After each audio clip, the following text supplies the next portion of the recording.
CMR Shravanam sale up to 61% off.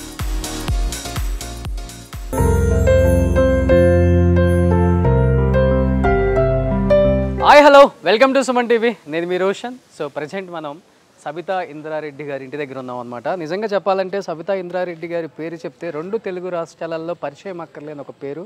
Chevella చెల్లెమ్మగా ఆమెకి ఎంతో పేరుగాంచిందనమాట. And ఆంధ్రప్రదేశ్లో కానీ తెలంగాణలో కానీ గడప గడపకి ఆమె పేరు తెలియని వాళ్ళే ఉండరు అనమాట. ఎందుకంటే ఆమెని అంత దగ్గరగా వాళ్ళ మనసులకి హద్దుకున్న పేరు అది. సో ఎందుకంటే రాజశేఖర రెడ్డి గారికి ఎంతో ఇష్టమైన చెల్లెలు. అంటే రాజకీయాలలో రక్త సంబంధాలకి విలువలకి అండ్ చాలా తక్కువ వాల్యూస్ ఇస్తారు. కానీ ఆ రోజుల్లో వీళ్ళిద్దరే అన్నా చెల్లెల అనుబంధం చూస్తే ఇలా కదా అన్నా చెల్లెల అనుబంధం ఉండాల్సింది, ఇది కదా నిజమైన అన్నా చెల్లెల ప్రతీక అని చెప్పేసి చాలామంది కూడా అనుకున్నారనమాట. ఎస్, ఇప్పటి వరకు కూడా ఎవరు సబితా ఇంద్రారెడ్డి గారి కోటను చూపించలేకపోయారు. అండ్ ఈరోజు నేను వాళ్ళ పర్మిషన్ తీసుకొని ఈ కోటను చూపిస్తున్నాను అనమాట. ఎందుకంటే దీంట్లో చాలా సెంటిమెంట్స్ ఉన్నాయి. వాళ్ళ హస్బెండ్ ఇంద్రారెడ్డి గారు ఎంతో కష్టపడి కట్టిన ఇల్లు కాబట్టి ఆమె 3 సార్లు మంత్రిగా చేశారు, ఆయన 2 సార్లు మంత్రిగా చేశారు. అయినప్పటికి కూడా వాళ్ళు ఎటువంటి జూబ్లీ హిల్స్, బంజారా హిల్స్ పెద్ద పెద్ద కోటలు కట్టలేదండి. అంటే వాళ్ళు కష్టపడి కట్టుకున్న ఆ ఇంట్లోనే ఇప్పటి వరకు కూడా ఉంటున్నారు. అండ్ ఈ ఇల్లు కట్టేటప్పుడు కూడా ఫౌండేషన్ వేసే రోజు కూడా ఆమె 20 తులాల బంగారం తాకట్టు పెట్టి మరీ స్టార్ట్ చేశారని చెప్పేసి నాకు వేరే వాళ్ళ దగ్గర బంధువు ఒక ఆయన చెప్పారనమాట. అలాంటి ఒక ఇంటిని ఈరోజు చూపించబోతున్నాం అనమాట. అండ్ సబితా ఇంద్రారెడ్డి గారు అంటే రాజకీయాలలో ఎలా ఉంటుందంటే అధికారంలో ఉంటే ఒకలాగా ఉంటుంది, అధికారంలో లేకపోతే ఒకలాగా ఉంటుంది అనమాట. బట్ ఈమె మటుకు ఎప్పుడు దానికి భిన్నంగా ఉంటారు. అధికారంలో ఉన్నా అధికారంలో లేకపోయినా కానీ ఎప్పుడు కార్యకర్తలతో ఆమె అభిమానులతో ఇల్లు అయితే కిక్కిరిసిపోతుంది. ఒకసారి చూడండి, ఎక్కడ చూసినా కానీ బయట లోపల ఇటు లోపల ప్రతి చోట కూడా సబితమ్మ కోసం వచ్చేవాళ్ళు, సబితమ్మ ప్రేమ కోసం వచ్చేవాళ్ళు, సబితమ్మ అధికారంలో ఉన్నా లేకపోయినా కానీ మా సబితమ్మ అని ప్రేమతో వచ్చేవాళ్ళే ఎక్కువ మంది కనిపించారు మనకి. అండ్ ఒకసారి చూస్తే ఆమె మంత్రిగా ఉన్నప్పుడు ఎలా వైభోగం ఉందో ఇంటి దగ్గర సేమ్ అదే ఒకసారి లోపలికి వెళ్తే మీకు అర్థమవుతుంది. అండ్ ముఖ్యంగా ఇన్ని సంవత్సరాల ఆమె జర్నీలో ఎన్నో తీపి జ్ఞాపకాలు ఈ ఇంట్లో గోడలకి పదిలంగా అలానే ఉంచుకున్నారు. నాకైతే ఇంటి లోపలికి వచ్చే ముందు బాగా నచ్చింది ఇక్కడ ఇంద్రారెడ్డి గారు కావచ్చు, రాజశేఖర రెడ్డి గారి ఫోటో కావచ్చు. ఒకసారి చూస్తే మీకు అర్థమవుతుంది. అంటే అన్న మీద ఉన్న ప్రేమ ఇంటి లోపలికి వచ్చేటప్పుడు ఎంట్రన్స్లోనే పెట్టుకున్నారనమాట. సో సబితమ్మ అయితే అక్కడ బిజీగా ఉన్నారు. ఒకసారి కార్యకర్తలతో చాలా అరుదుగా చూస్తాం. అధికారంలో ఉన్నా లేకపోయినా ఎప్పుడు కూడా ప్రజలతో మమేకమై ప్రజల ప్రేమాభిమానాలు పొందారు కాబట్టి ఆమె ఈ స్థాయిలో ఉన్నారని చెప్పుకోవచ్చు అనమాట. ఒకసారి చూస్తే ఆమె జర్నీ కాంగ్రెస్ పార్టీలో ఎలా స్టార్ట్ అయింది అండ్ ఇప్పుడు తను ఉన్న పార్టీ కావచ్చు, ఏదైనా కావచ్చు, పార్టీలు ఏదైనా కానీ గెలుపు అనేది ఎప్పుడు కూడా ఆమెకి తథ్యమే అనమాట. బట్ ఇక్కడి నుంచి చూడండి, ఒకసారి అర్థమవుతుంది మీకు పూర్తిగా. సో ఇంద్రారెడ్డి గారు అండ్ ఇక్కడ రాజశేఖర రెడ్డి గారు అండ్ ఇక్కడ అంటే ప్రతిదీ కూడా ఇక్కడ రాఖీ కట్టేటప్పుడు రాజశేఖర రెడ్డి గారితో ఉందన్నమాట. చేవెళ్ళ చెల్లెమ్మ ఇక్కడ చూడమ్మా, చల్లంగా ఉండమ్మా, ఇవన్నీ కూడా అంటే తీపి జ్ఞాపకాలు చాలా తక్కువ. అంటే రాజశేఖర రెడ్డి గారు ఎలాంటి ప్రోగ్రామ్ స్టార్ట్ చేసినా కానీ చాలా సెంటిమెంట్గా ఫీల్ అవుతారు. అండ్ అక్కడి నుంచే స్టార్ట్ చేస్తారనమాట, చేవెళ్ళ నుంచే స్టార్ట్ చేస్తారు. చేవెళ్ళ చెల్లెమ్మ సబితా ఇంద్రారెడ్డి గారు అంటే అంత ప్రేమ ఆయనకి. బట్ చూడండి, రాజశేఖర రెడ్డి గారిని అండ్ వాళ్ళ హస్బెండ్ని, ఇటు పక్క అన్నని అటు పక్క భర్తని ఇద్దరిని కూడా హాల్లోకి రాగానే ఎంట్రన్స్లో ఇదే కనిపిస్తుంది మీకు. ఓకే, ఇవన్నీ చూడండి, ఆమెకు వచ్చిన కొన్ని మెమెంటోస్ కావచ్చు. ఇవన్నీ కూడా ఎన్నో పర్యాయాలు మంత్రిగా చేశారు భార్యాభర్తలు ఇద్దరూ కూడా. ఎప్పుడు ఇంటర్వ్యూకి వచ్చినా కానీ మా నాన్న ఎప్పుడు అడగలేదు ఎంత పెద్దవాళ్ళ దగ్గరికి వెళ్ళినా కానీ. ఫస్ట్ టైం నేను ఇంటర్వ్యూకి వచ్చేటప్పుడు సబితా ఇంద్రారెడ్డి గారు అనగానే నాకు చాలా ఫేవరెట్ పొలిటీషియన్ అని చెప్పేసి అన్నారు అనమాట. నేను రాగానే అమ్మకి చెప్పగానే మాట్లాడదాం అన్నారు. అమ్మ, మా నాన్నగారు. నమస్తే అండి. నమస్తే నమస్తే, బాగున్నారా? అదే మీ గురించి గుర్తు చేస్తుంటే ఒకసారి మాట్లాడించు మన. అందుకని ఎందుకు అంత ఇష్టం మీకు సబితా ఇంద్రారెడ్డి గారు అంటే? ఫస్ట్ కాల్చి నాకు ఇస్తారా హోమ్ సేవ చేసేటప్పుడు నుంచి. Thank you thank you thank you. మరి మొన్న అసెంబ్లీలో గొడవ అయింది కదా, చూసిండ్రా? ఆ గొడవ అదే చూస్తున్నాను మా మీ గొడవ ఆయనకి ముఖ్యమంత్రి గారికి పడ్డది. ఏమంటో కరెక్ట్ మాట్లాడిండా మరి మొన్న ఆయన? సంవత్సరాలు వాళ్ళు మాట్లాడుతూ ఉన్నారు. బాధ అనిపించిందా నీకు? అక్కడ అందరూ ఒకసారి ఉండి అంత ఇదిగా మాట్లాడుతున్నారు, బాధగా ఉంది నాకు. Thank you thank you. ఒకసారి సబితా ఇంద్రారెడ్డి గారి అండ్ ఇంద్రారెడ్డి గారి ప్రస్థానం తెలియాలి కాబట్టి ఫర్ ద ఫస్ట్ టైం ఇప్పటి వరకు ఎవరు కూడా చూపించలేదు ఏ మీడియా, బట్ వాళ్ళ ప్రస్థానం ఎలా స్టార్ట్ అయింది, తెలంగాణ ఉద్యమం కోసం కావచ్చు, ఉమ్మడి ఆంధ్రప్రదేశ్ కోసం వాళ్ళు పడ్డ కష్టం కావచ్చు, ఒకసారి ఇక్కడ చూస్తే అర్థమవుతుంది. అమ్మ మీ మాటల్లో చెప్తే బాగుంటుందమ్మా ప్లీజ్. మీరు మీ మాటల్లో ఒకసారి తెలియాలి. సో ఫస్ట్ పైన మా వారు ఫస్ట్ మంత్రిగా ప్రమాణ స్వీకారం. 31 yearsకి మంత్రి పదవి వచ్చింది. అవును, ఇక్కడ ఫస్ట్లో లేబర్ మినిస్టర్గా, తర్వాత విద్యాశాఖ మంత్రి కూడా అప్పుడే చేశారు. తర్వాత హోమ్ మినిస్టర్గా చేశారు ఎన్టీ రామారావు గారి సెకండ్ గవర్నమెంట్లో. తర్వాత నేను ఫస్ట్ మంత్రిగా మైన్స్, తర్వాత రెండోసారి రాజశేఖర రెడ్డి గారి మంత్రివర్గంలో హోమ్ మినిస్టర్. భారతదేశంలోనే మొట్టమొదటి హోమ్ మినిస్టర్ సబితా ఇంద్రారెడ్డి గారు. తర్వాత కిరణ్ అన్న దాంట్లో రోషయ్య గారు చేశాం కదా. తర్వాత కేసీఆర్ గారు విద్యాశాఖ మంత్రి, తొలి మహిళా మంత్రి. అన్ని కూడా అన్ని క్రెడిట్స్ అన్ని కూడా ఆమెకే అనమాట, ఆమె ఖాతాలోనే చేరాయి. మా వారి మధ్యలో కొన్ని రోజులు తెలంగాణ మూమెంట్ నడిపించారు. ఎన్టీ రామారావు గారు చనిపోయిన తర్వాత, ఎన్టీ రామారావు గారు చనిపోయినప్పుడు, ఎన్టీ రామారావు గారు పదవి నుండి దించినప్పుడు మా వారు హోమ్ మినిస్టర్. అవును. సో చంద్రబాబు నాయుడు గారితో వెళ్లకుండా ఎన్టీఆర్ గారితోనే ఉన్నారు. 8 నెలలే హోమ్ మినిస్టర్ చేశారు. పదవి నాకు అక్కర్లేదని చెప్పేసి ఎన్టీఆర్తోనే ఉన్నారు. తర్వాత ఎన్టీ రామారావు గారు చనిపోయిన తర్వాత తెలంగాణ, ఆ రోజు నిద్రపోతున్న తెలంగాణ వాదాన్ని తట్టి లేపారు మా వారు. అసలు తెలంగాణ అనే పదం మాట్లాడడానికి భయపడుతున్న సందర్భం అప్పుడు. అట్లాంటి టైంలో అలాంటి వాళ్ళందరినీ పిలిచేవాళ్ళు ఇంటికి. అమర్ సింగ్ గారు, జయశంకర్ గారు ఎన్నోసార్లు వచ్చారు. పెద్ద పెద్ద వాళ్ళందరూ వచ్చి తెలంగాణ కోసం మాట్లాడుతూ ఉండేవాళ్ళు. చెప్పాలంటే వంట చేసి వడ్డించిన అదృష్టం మీకు దక్కింది. మనం తమిళనాడులో అన్నా దొరై గురించి చెప్పుకుంటాం, ఆయనలాగా అనమాట ఈయన ఇక్కడ తెలంగాణలో. అంటే తక్కువ చిన్న వయసులోనే చనిపోయారు కాబట్టి ఇప్పుడున్న ఈ తరానికి తెలియకపోవచ్చు ఆయన గొప్పతనం, ఆయన ఏం చేశారో తెలంగాణకి.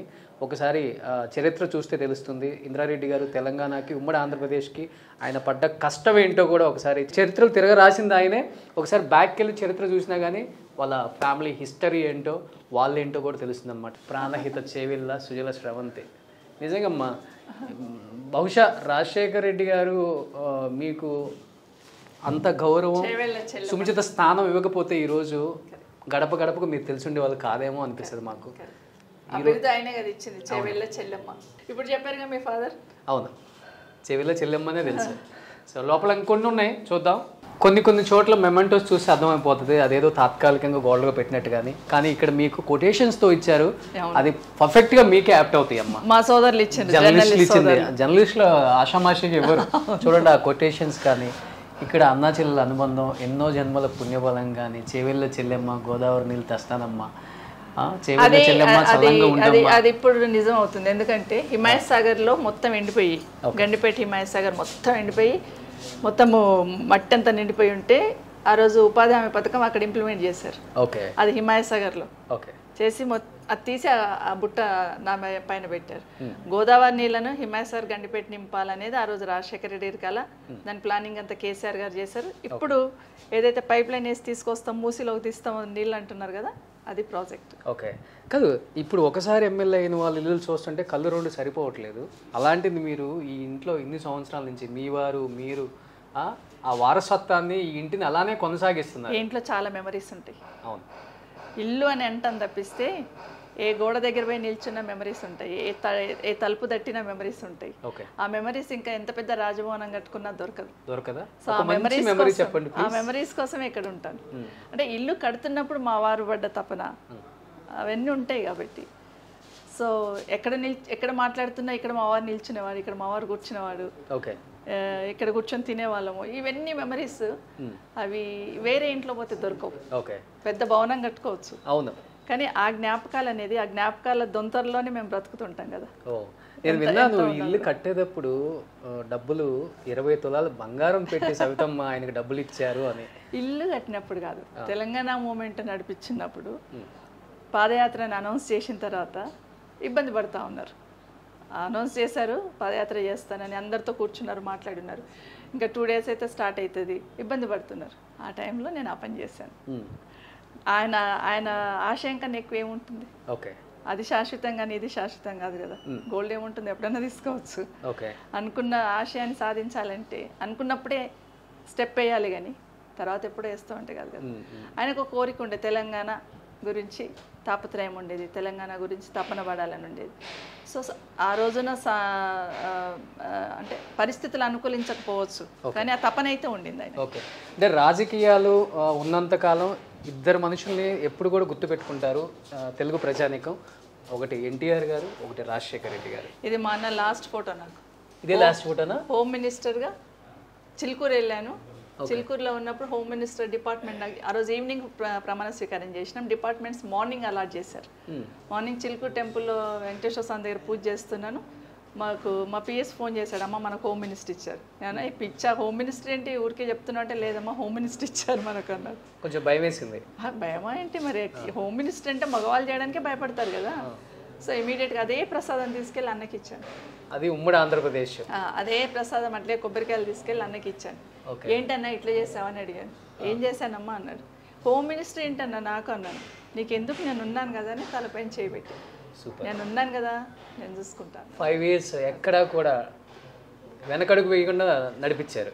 ఆ ధైర్యం శేఖర్ రెడ్డి గారు, ఇంద్రారెడ్డి గారు ఇద్దరు నడిపిస్తున్నారు. సూపర్. అసలు అంటే ఇంట్లోకి రాగానే ప్రతి ఒక్కళ్ళకి కొంచెం కాసేపు కళ్ళమ్మడి నీళ్ళు అలా కారే ఒక మంచి మూమెంట్ అమ్మా ఇది మటుకు. అసలుకి మా అన్న ఫోటో నాకు రాగానే అలా చూడాలనిపించింది కాసేపు ఈ ఫోటోని. మా అన్న ఫోటో. మా పొలిటికల్ జీవితంలో 2-3 ఇన్ఫ్లుయెన్స్ చేసిన దాంట్లో ఒకటి ఎన్టీ రామారావు గారు మా వారి వెనకాల, తర్వాత రాజశేఖర రెడ్డి గారు మీ వెనక, తర్వాత ఇప్పుడు నాకు కేసీఆర్ గారు. ఎవరో ఒకరు ఉండాల్సిందే కదా. ఒక గాడ్ ఫాదర్. ఎస్, అమ్మ చెప్పారు, ఈ ఇంట్లో ఏ తలుపు పట్టుకున్నా, ఏ గోడ పట్టుకున్నా, ఏ సోఫాలో కూర్చున్నా, ఎక్కడున్నా కానీ ఒక తెలియని ఒక తీయని అనుభూతి. ఇదే లాస్ట్ ఫోటో, అందుకే ఇంత పెద్ద చేసి పెట్టు. వావ్, ఇది రాజశేఖర రెడ్డి గారు సబితమ్మ గారి లాస్ట్ ఫోటో అంట. బట్ ఆయన దీవించినట్లే అదే అలానే ఉన్నారమ్మా. అంతే. చాలా తక్కువ మంది చూస్తారు సబితా ఇంద్రారెడ్డి గారి 3 కొడుకుల్ని. ఎటువంటి అంటే రాజకీయాలలో ఎటువంటి ఇన్ఫ్లుయెన్స్ ఇన్వాల్వ్మెంట్ లేకుండా వాళ్ళ అమ్మ రాజకీయాలలో సక్సెస్ఫుల్గా ఉండాలి, ఒక ఉమెన్గా తనకంటూ ఎటువంటి మచ్చ మేము తీసుకురాకూడదని ఆ అమ్మతో ఆ 3 కొడుకులు, చాలా తక్కువ మంది చూస్తుంటారు 3 కొడుకుల్ని కూడా. ఒకసారి చూడండి మీరు. కార్తిక్ రెడ్డి గారు కొంచెం తెలిసి ఉంటుంది, బిఫోర్ చేవల్ ఎంపీగా కంటెస్ట్ చేశారు కాబట్టి. మిగతా ఇద్దరిని కూడా ఎవరు చూసుంటారు నాకు తెలిసి. ఆ ఫోటో చూడగానే ఒక భరోసా ఉంటుంది. ఆ 2 చేతులు చూడండి మా అబ్బాయిలు ఎట్లా పట్టుకున్నారు నన్ను. ఓ ఓకే, అటు నుంచి కార్తిక్ రెడ్డి గారు, ఇటు నుంచి మా చిన్న బాబు. ఓకే, పేర్లు ఏంటమ్మా? కార్తిక్ రెడ్డి గారు, కార్తిక్, కౌశిక్, కళ్యాణ్. ఏం చేస్తున్నారు ఇప్పుడు? వాళ్ళు బిజినెస్ చేస్తారు. అందరు బిజినెస్లే. ఓకే, ఇంకొకటి చాలా మందికి తెలియదు, సబితా ఇంద్రారెడ్డి గారు ఒక పాపను పెంచుకున్నారు. మా మేనమామ కూతుర్ని. ఎవరికి తెలియదు కదా ఇది? తెలియదు. ఫస్ట్ అమ్మాయి పెళ్ళే చేశాను నేను. ఇక్కడ సిటీలోనే ఉంటుంది. ఓకే, ఆ అమ్మాయి 6 years ఉన్నప్పుడే నాతో వచ్చేసింది. ఇంకా నాతోనే ఉండిపోయింది అట్లాగే. మా వారి గొప్ప మనసు ఏంటంటే, జనరల్గా అమ్మాయి వచ్చేసిన తర్వాత పంపించేస్తుంటే అమ్మాయి వెళ్ళిపోవట్లేదు. అప్పుడు మా వారు అన్నారు, మనకు 3 అబ్బాయిలే కదా, ఆ అమ్మాయి ఒక అమ్మాయి అనుకుందాం, మన అమ్మాయి అనుకుందాం, ఇక్కడే ఉండి ఇక్కడే చదివించు ఓకే అని చెప్పారు. సో అందుకే ఆ అమ్మాయి కూడా నాతోనే. సో కూతురు లేని లోటు కూడా తీరిపోయింది హ్యాపీగా.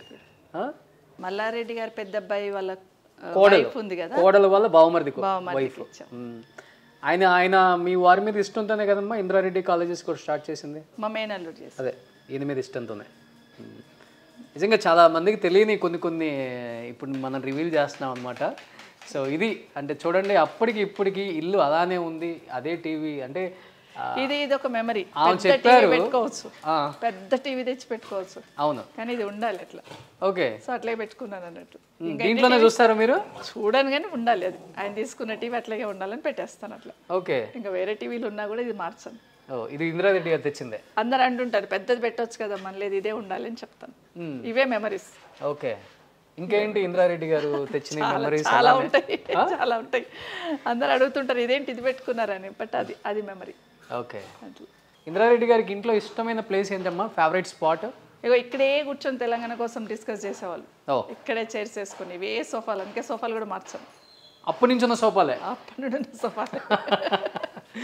సో వారు రాజస్థాన్ వెళ్ళినప్పుడు ఇవి పట్టుకొచ్చారు. సో ఇవి మామూలుగా అయితే కింద వేసేసే కార్పెట్స్ లాగా.